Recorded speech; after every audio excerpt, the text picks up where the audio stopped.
Hello friends, आज मैं आपको ब्राह्मण और ठग की कहानी सुनाने वाली हूँ। अगर आपको यह कहानी पसंद आए तो प्लीज़ वीडियो को लाइक, शेयर एंड सब्सक्राइब करना मत भूलिएगा। तो चलिए शुरू करते हैं। सोनपुर नामक नगर में एक ब्राह्मण निवास किया करते थे। वह ब्राह्मण बहुत अच्छी पूजा पाठ कराते थे और बहुत ही सीधे और सरल भी थे। एक बार वह अपने नगर में ही एक यजमान के यहाँ पूजा कराने गए हुए थे। वहाँ उन्होंने बहुत अच्छे से पूजा पाठ कराई और यजमान ने खुश होकर भेंट स्वरूप उन्हें एक बकरी का बच्चा दिया। ब्राह्मण उस बकरी के बच्चे को लेकर अपने घर की ओर आ रहे थे। तभी ब्राह्मण के ऊपर 3 ठगों की नज़र पड़ती है और तीनों ठगों का मन ललचा जाता है। वे सोचते हैं ब्राह्मण देवता से हमें इस बकरी के बच्चे को छीनना है और आपस में संगोष्ठी बनाते हैं। ब्राह्मण देवता अपने घर की ओर जा ही रहे थे, तभी उनको लगता है कि ये बकरी का बच्चा कहीं थक ना जाए। इसीलिए वह बकरी के बच्चे को उठा के अपने कंधे के ऊपर बिठा लेते हैं और आगे जाने लगते हैं। तभी एक ठग ब्राह्मण से मिलता है और प्रणाम करता है।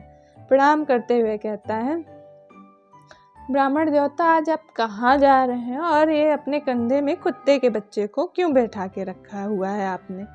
ब्राह्मण ठग की बात सुनकर कहता है, तुम पागल हो गए हो क्या? तुम्हें दिखाई नहीं देता कि ये कुत्ता नहीं बकरी है? फिर ठग बोलता है, आप जैसे महान ब्राह्मण के मुंह से झूठ शोभा नहीं देता। मैं तो आपको सही बता रहा हूँ कि आपने कुत्ता को पीठ पे बैठाया हुआ है। यह बकरी नहीं कुत्ता है। ब्राह्मण क्रोधित हो जाता है और आगे जाता है।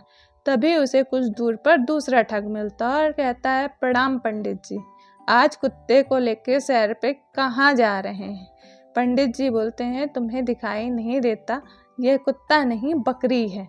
वह ठग बोलता है, यह बकरी नहीं, आपने कुत्ता को लिया हुआ है। ब्राह्मण क्रोधित होकर आगे जाने लगता है। तभी ठग बोलता है, इस कुत्ते को पीठ पे बैठाकर क्यों अपना धर्म नष्ट कर रहे हैं? इसे उतार दीजिए। आज जैसे महान ब्राह्मण के ऊपर यह कुत्ता शोभा नहीं देता है। ब्राह्मण क्रोधित होकर आगे जाने लगता है और उसकी बात नहीं सुनता। तभी उसे राह पर आगे तीसरा ठग मिलता।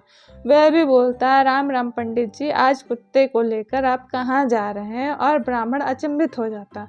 उसे लगता है कि शायद यह बकरी नहीं कुत्ता ही है और वह उस बकरी को छोड़कर आगे बढ़ने लगते हैं और यजमान के घर की ओर लौटने लगते हैं। यजमान के घर पहुंचकर ब्राह्मण ने सारी घटना सुनाई। यजमान ने सुनकर कहा, महाराज, आपको किसी धूर्त ने जरूर ठग लिया है।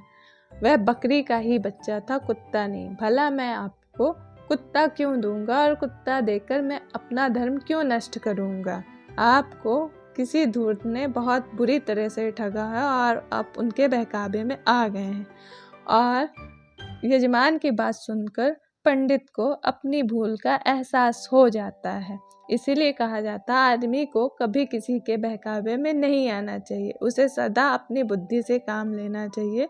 जो लोग दूसरे की झूठी बातों में फंस जाते हैं, उनका यही हाल होता है जो ब्राह्मण का हुआ। और ब्राह्मण अपनी भूल पर खूब पछताने लगता है।